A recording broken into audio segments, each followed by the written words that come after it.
Did you turn it in a long time ago? On the day when we were working on it. Did I go through it already with you? You Oh, then emailed it was. me about it. Huh? So you emailed me about That it. it was bad? Oh, Yeah, I needed to give it back to you. Okay, I got it now. Yeah. They're going slow with me there on that one.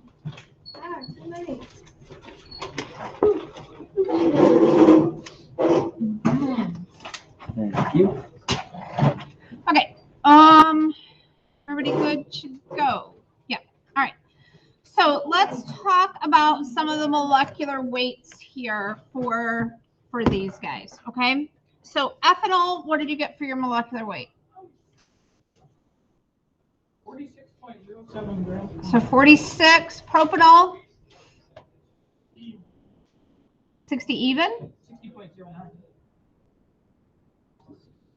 60.09. So 60. Okay. And then butanol? 74. Pentane? 72. Methanol?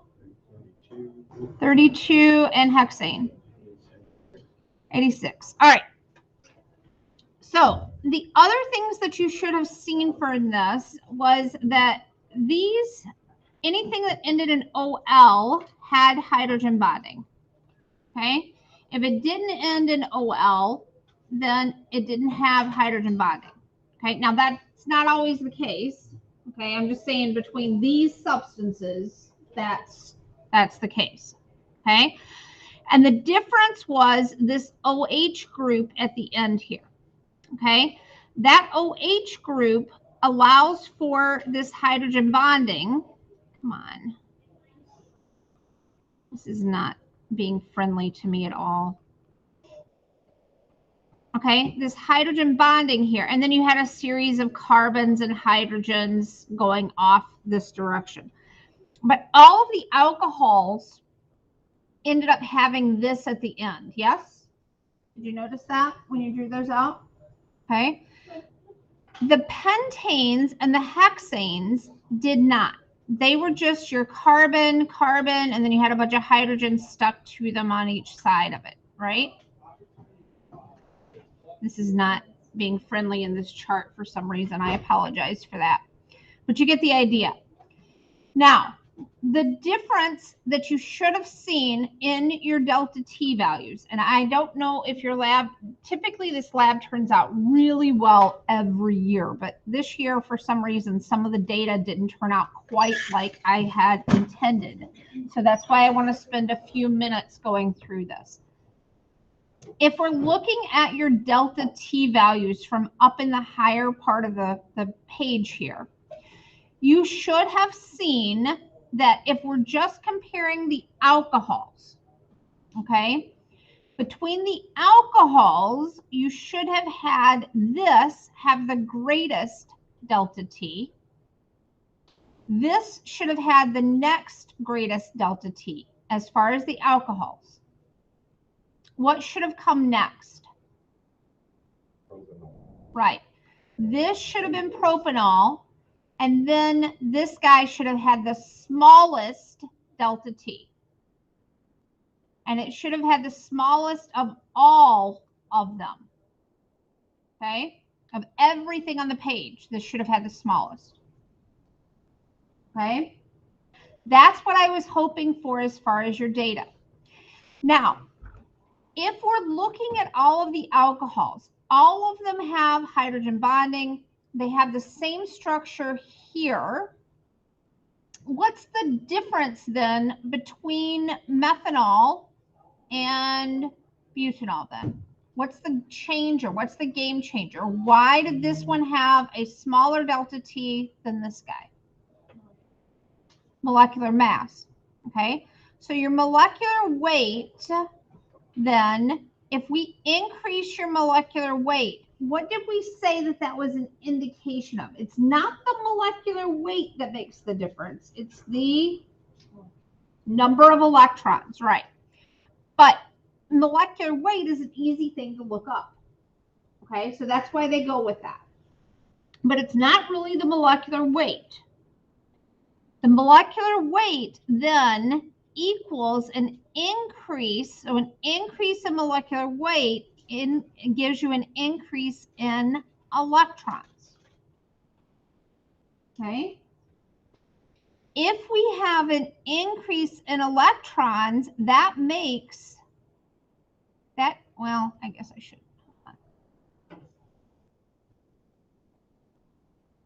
That makes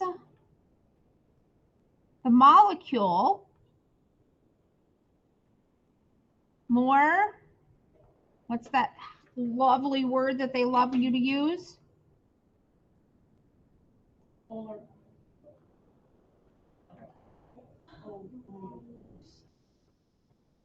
Yeah, I noticed this new color.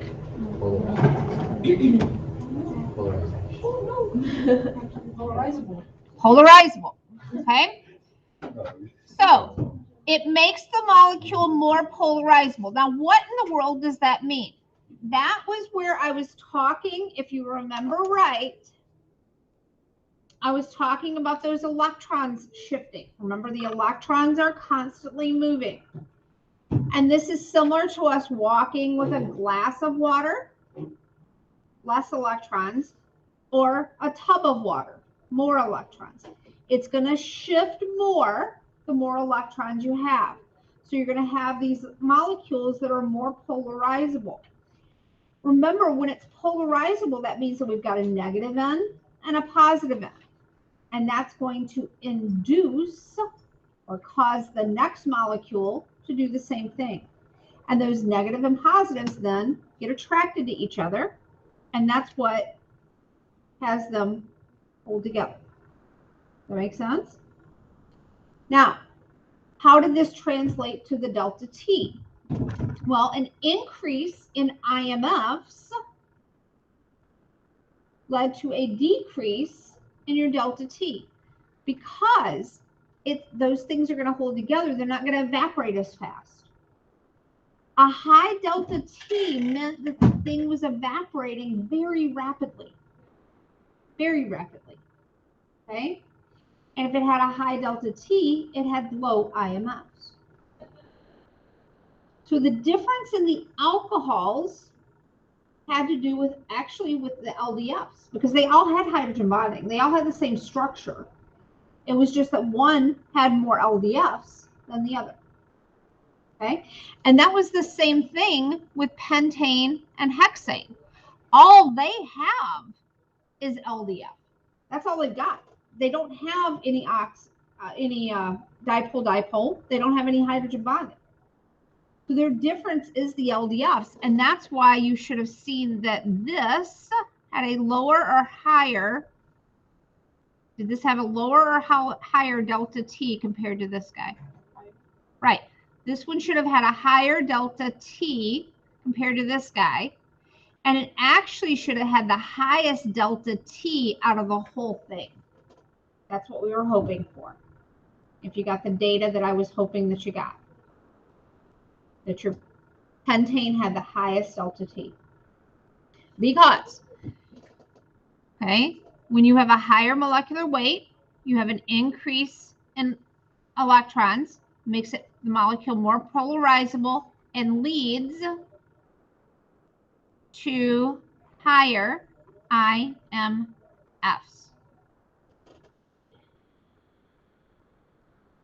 Good?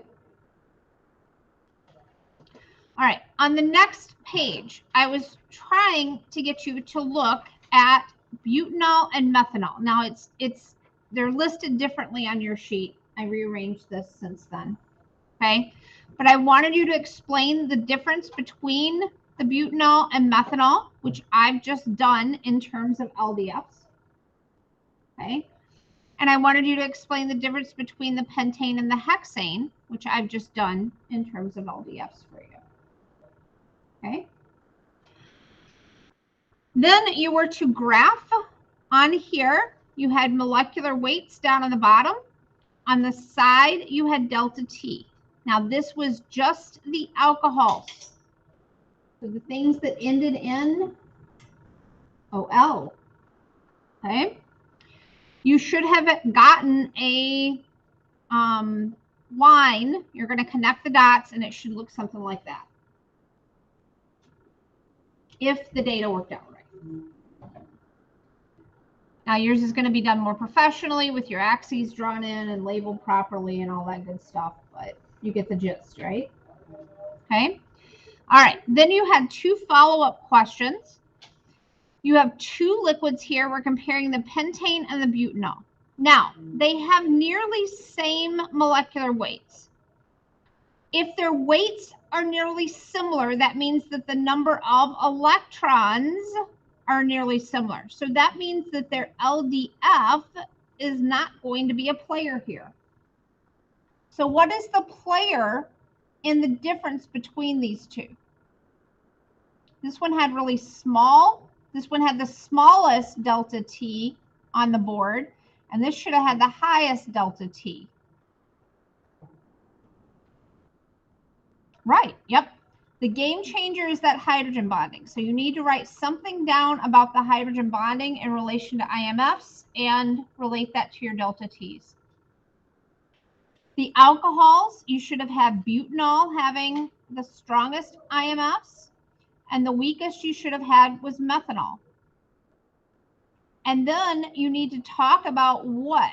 Now they both have hydrogen bonding, so that's not going to be the issue here. Hydrogen bonding is the same on both of these. So what's the game changer on this guy?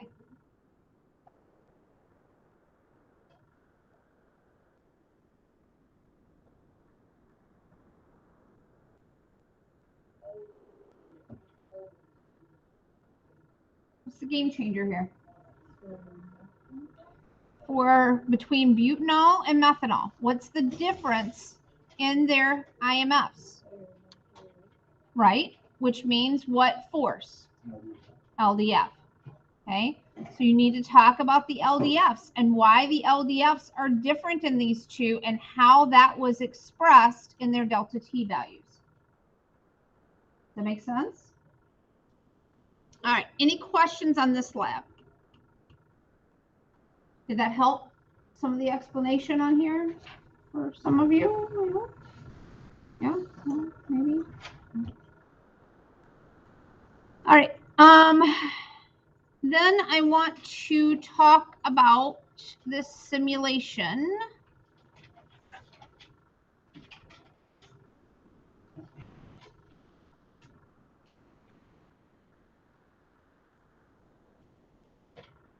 All right, did anybody have any issues with page 1? Anything we need to talk about there? What about page 2? All right, page 3, you didn't have to do anything, but you needed to pay attention to it so that it helped you with the simulation part, okay? So here, I've given you an electronegativity chart. I've told you, if you remember back, we talked about these bonds and how we had nonpolar bonds, we had electronegativity differences, polar bonds, and then ionic bonds. And I gave you the electronegativities here. So you just had to subtract them to figure out what this was. I said if a molecule has a lone pair of electrons, then it's a polar molecule. If you have nonpolar bonds and polar, if you can have nonpolar bonds and a polar molecule and vice versa. And then I copied this out for you where I had given you these, back in the day, we talked about the different geometries. And so I gave you this chart to refer to as well. All right, on your simulation, your first one, you had hydrogen bonding with another hydrogen. And then when you got that all set up, it said LDF here. Okay, so the name for this is just hydrogen. It's a hydrogen molecule. Its shape, there's just 2 of them, so it's going to be linear. Symmetrical or asymmetrical? Well, the electrons are all going to be balanced around this, so this is going to be symmetrical. Our electronegativity differences here, we had 2.1 minus 2.1, so the electronegativity difference there is 0. So if that is 0, what type of bond is that? nonpolar. And we got that from this right here. So here is my 2.1. So 2.1 minus 2.1 gives me 0. And then we referred to this section to figure that out. So that's going to be nonpolar. We have a nonpolar molecule as well. Everything's symmetrical here. There's no extra electrons here or here. Central atom, there is no central atom, so we can get rid of those two.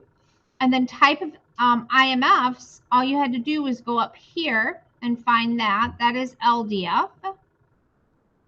Now, this next section, if it is LDF, it's always going to be induced. If it's hydrogen bonding or dipole-dipole, then it's going to be a permanent dipole. I mean, it's in its name. Dipole is in the name, so that's going to be permanent. And then the boiling point, you needed to look that up. It's somewhere in the negative degrees Celsius, but I don't know off the top of my head what it is. Okay, but you can look at that one up. The next one was a chlorine molecule. Again, once you got that built, it looked similar to that, although I'm sure theirs is much nicer looking. This is chlorine. Molecular shape then is still linear. There's just two. This is going to be symmetrical. Everything is going to be divided out equally, equal amount of electrons around the whole molecule. I think this is a 3, yep. So 3.0 minus 3.0 is 0. So that's going to give us nonpolar here. There's no unequal sharing of electrons, so this is going to be nonpolar. There is no central atom because there's only two things, so there's nothing in the center. Type of IMFs, they told us right here, is LDF.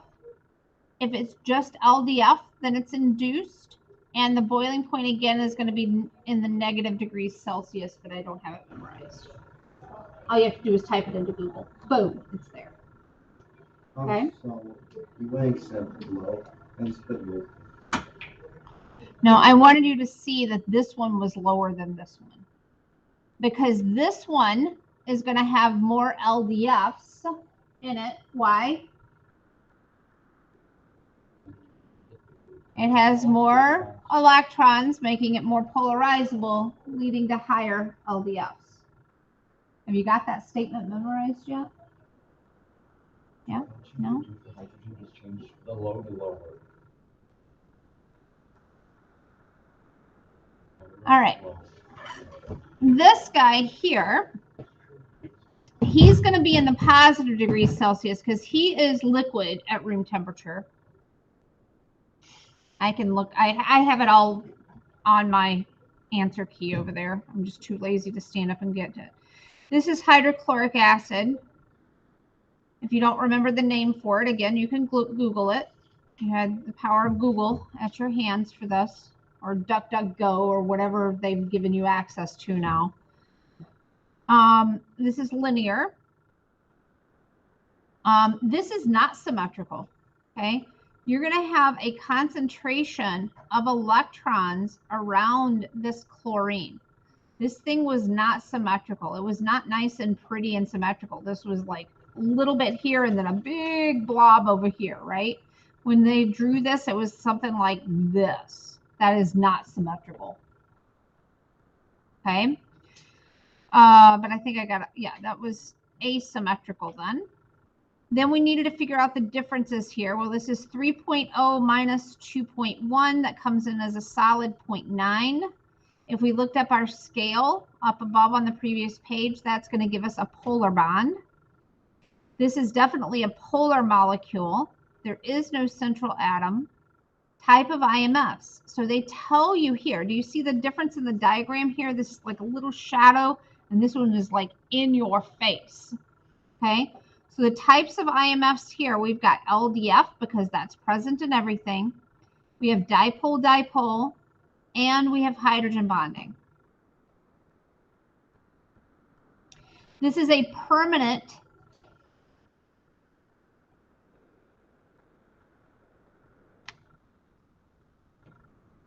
dipole. Did that help you a little bit on the simulation? Okay. So today you have that, and you have 12.4 that you're working on. I have my answer keys for the simulation up here. I am up here to ask me questions on your lab if you want me to go over that with you, if you get that finished up. And then 12